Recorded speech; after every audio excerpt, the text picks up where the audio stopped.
Hello, Stillwell Studios. My name is Samuel Onstott. I go by Samo Hickey on LinkedIn, and I was contacted by Maria Scotita about a position for a game designer at your studio. I thought I would make this video to show an example of my skills and explain a little bit about myself because I do not have a ship title, and I know that's a big qualification on the lead game designer position that she has wrote me about. So I'm going to run you through some things, hopefully in under 10 minutes, just to show you my skill set, what I'm capable of, and help you decide as a little pre-interview on if you want to move forward with me, because I don't want to waste your time. I respect your studio, and if I'm not what you're looking for, I would like you to find what you're looking for so you guys can continue to pump out some awesome projects. So let's jump into it. I'll try and be quick, professional, and precise, and transparent.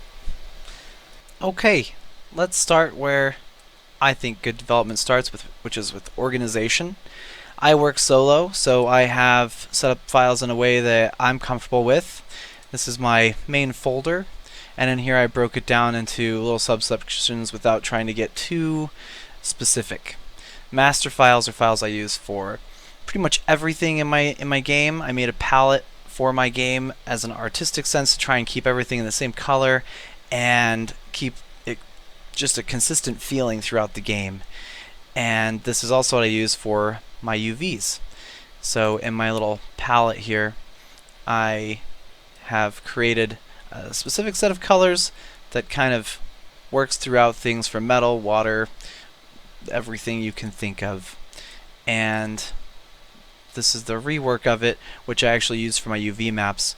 And I move the UVs with math in the material so that I can have as few amount of materials on every object in my game, so I have less draw calls for optimization, which is important in multiplayer. I try to optimize as much as I can with the workflow I mentioned in my cover letter. So that's my little master files. Then in meshes I break it up into build parts. I have a construction system in my game so players can build houses and things. Destructibles, which are the meshes I rework in Unreal Engine to make them break, my skeletal meshes, and static meshes. And then I have them set in little subs as well, and that's about as deep as it goes. And then I keep my files I use to make them so I can update things. My actual UV maps are done with GIMP, so I have that, the meshes themselves, and if I do extra textures instead of using my master material, I have a little folder for those. And other things in here, don't need to mention too much of. It's really just like motivational art that keeps me going. Things for my website, GIFs and stuff I use to post on my website and for my blogs. And I have the same breakdown of files in here that I have set up in Unreal Engine as well. So if I need to find it in Unreal Engine, I can also find the raw files in my folder with pretty much the same address. So that's my organization skills. Quick rundown of that. And just to show example of that, I have the same setup in here. If I go to my meshes, I've got build parts, destructible, skeletal, static, etc., and then broken down into genres, and then I can find things really easy. And if I have to update them because a face is flipped, like the normals are flipped or something, I can go to the same area in my actual folder and it would be in here, and I can find it and flip that face and so on. My game is a medieval survival social experience. It's called Seven Wilds because it's based on the Seven Sins, which are large creatures that come out during specific times of the day in specific areas that players can kill or befriend to be either on the sin side or on the virtue side, as being kind of good and evil, which comes from like a fable type game standpoint.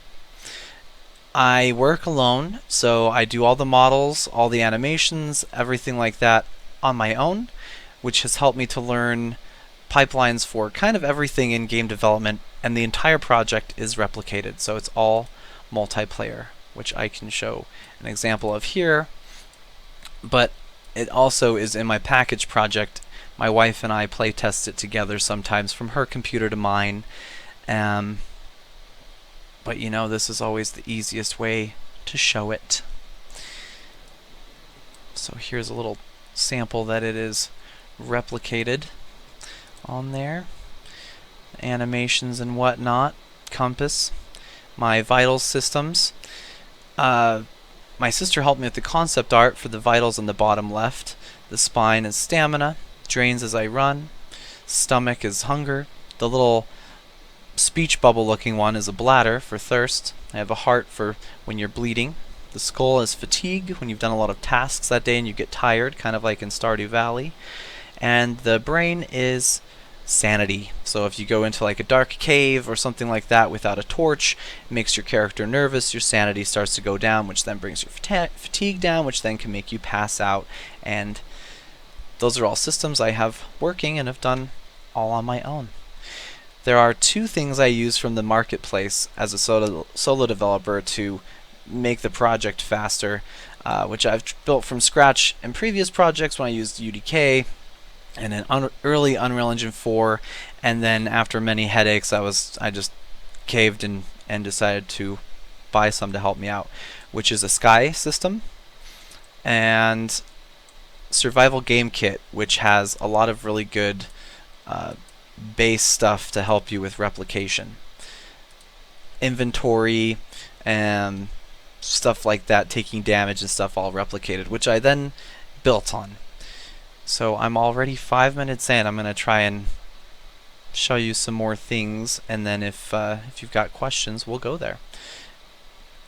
All the models I make with Blender. I do flat shading on purpose because I'm trying to keep a mid-poly art style on them. And I use GIMP, like I said, for texturing any of the UV map stuff, which I was mentioning is quite simplified. So in Blender, I'll show an example of that. We'll just pull up whatever file I'm in. These are my little weapons, and they're all quite simple models with quite low poly counts because the world is quite large. So if I pull up this helmet, any helmet, not that one. This is a good example. I try to use the RGB channels sparingly. So I have RGB channels set here. I UV unmapped them super tiny in their different colors that they'll use on my palette I showed earlier. And then I have put these little material faux slots at the top. So I just move my UVs or change the color in that part of the UV when I want to change its color in the game. And that way all these models have one material on them. And I move them left and right, or on the X and Y axis on my UV to change their colors and such using that master material setup. I also have some items like my fire pit and stuff over here which have a turned on functionality, and those require two materials slots because I'll have one material that has like world position offset to make it move and stuff so it looks like water flowing. So I'll show you that. And it's actually broken right now because I'm in the middle of working on it. This whole material setup is something I have switched as of recently. When I do equipment, I kind of studied how Breath of the Wild did theirs, and it seems like Link's entire torso or legs skeletal mesh switches out completely, and I thought that would be a good idea for optimization on multiplayer replication. So I have a system like that too, where the skeleton's the same for all of them, the animations are the same, but I'll take out the entire skeletal mesh of the torso and put a new one on the torso, legs, hands, whatever. And that works really well for optimizing in multiplayer. And you can see as I'm showing you things, my little hunger and stuff will go down, so I'll grab some food while I show you. It also might get dark because I have weather and seasons. I have a little clock programmed to show the time of day and everything like that. And I also have it set so that you can switch out your vitals from my sister's artwork being visual or having, percentages. And if I continue with what I was showing, the mesh that has on and off functionality, there is a separate material there that shows the water flowing, which I forgot to fix the bottom. That's supposed to be coal and ash, which shouldn't be flowing. So these are just some examples of my skill sets touching everything, that I just do it all on my own. And same with fires and stuff like that. There will be logs in there when it's on, and if it's off, they disappear. I load them up with fuel and all that. And this is all done with blueprints. I dabbled in C# and C++. I am not proficient at it, but I understand all the lingo. I know all my variables. I know functions. I know the difference between all that stuff. I just prefer to use it in blueprints because it's faster for me, and it's just what I know after using Kismet and UDK. Yeah. And if I came out here with a tool, I could show you that I can chop down trees, harvest and forage for things, use those to craft stuff. You know, it's just a survival game. And the social experience will come in when players build towns together, make a little economy together, and deal with the 7 sins in their own way. And this map is quite large, and then I have 7 of them that are all different ecosystems. I also use Treeit to make my trees. Then I pull them into Blender and adjust them. I do all my collision as custom collision pretty much. And that's kind of the gist of things. Then I've got build parts here. So again, it's all made in Blender, collision done in Blender. Use that master material, and it's all replicated. So even though I don't have a ship title, if you had specific questions on my project I could show you, then I can explain my knowledge to you. I went over my time already as well, but I just wanted to show I've done this all on my own. Even though I mentioned the survival game kit, the compass, things like this, they weren't like in that. This is all stuff I made. So changing your hairstyles, character creation screen, changing your gender, stuff like that. And again, that's all replicated on multiplayer too. You can change your skin tone and all of those things. So I've got a great knowledge of Unreal Engine. I'm very comfortable in it, and I'm getting my project all updated to probably move to Unreal Engine 5 so I can do even larger maps instead of having 7 maps with that are persistent and then having these little sub-levels and doing world composition. Moving to Unreal Engine 5 just seems exciting to me to be able to use their newer system for that. What else should I show off? I have so much I would love to show, and since I don't have a ship title, I am just a little self-conscious about what you may think my knowledge of the engine is. Without going on to a 20-minute video, I feel like that's a decent little tour of the things I've accomplished. You can also see my website at 7wilds.com. That's for this game.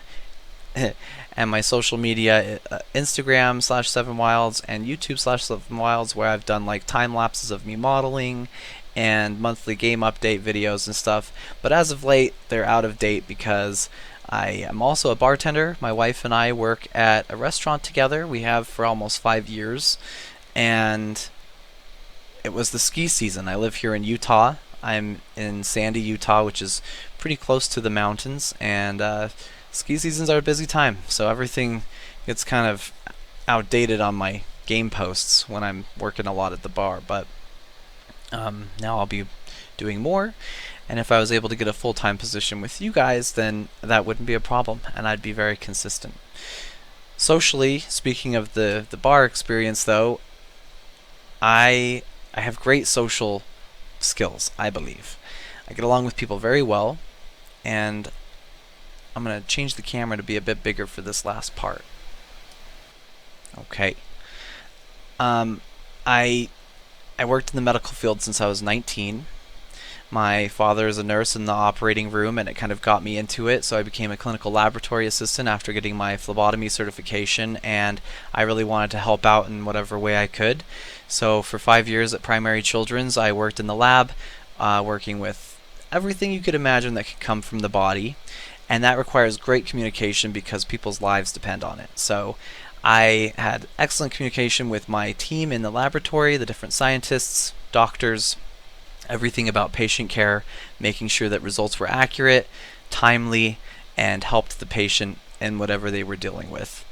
From there, I actually got adult onset epilepsy and began having grand mal seizures, and I just wasn't comfortable working in that field anymore because I can't be helping people if I need help.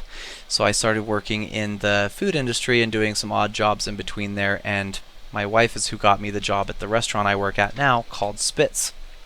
She knows what to do if I have a seizure, so us working all of our shifts together is great because she can take care of me if something happens. I have been seizure-free for years now, though, so that's excellent. But on my social skills, continuing into the food industry, they transferred great. I've got tons of regulars. A lot of the reviews on our location have my name personally in them or my wife's name. We see a lot of the same people all the time. They come in to see us. They take good care of us.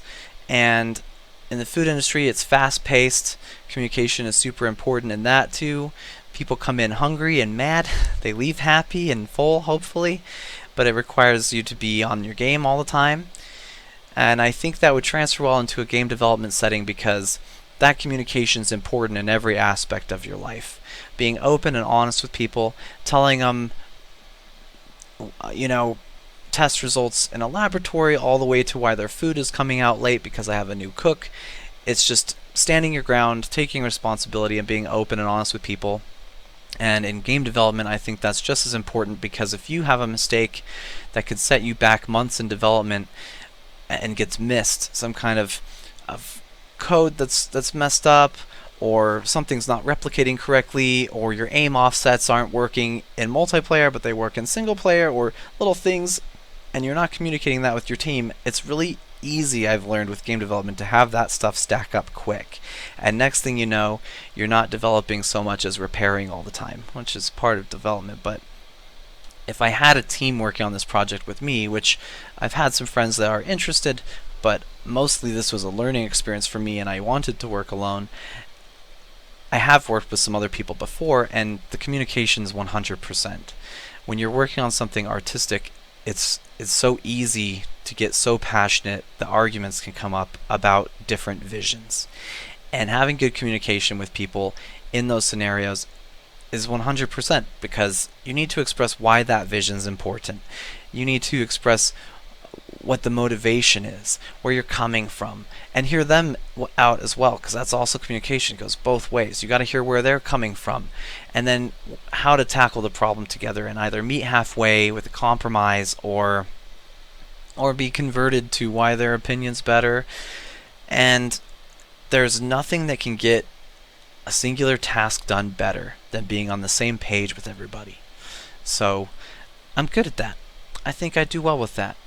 And I look forward to talking with you more if I have the chance. If not, thank you for your time already.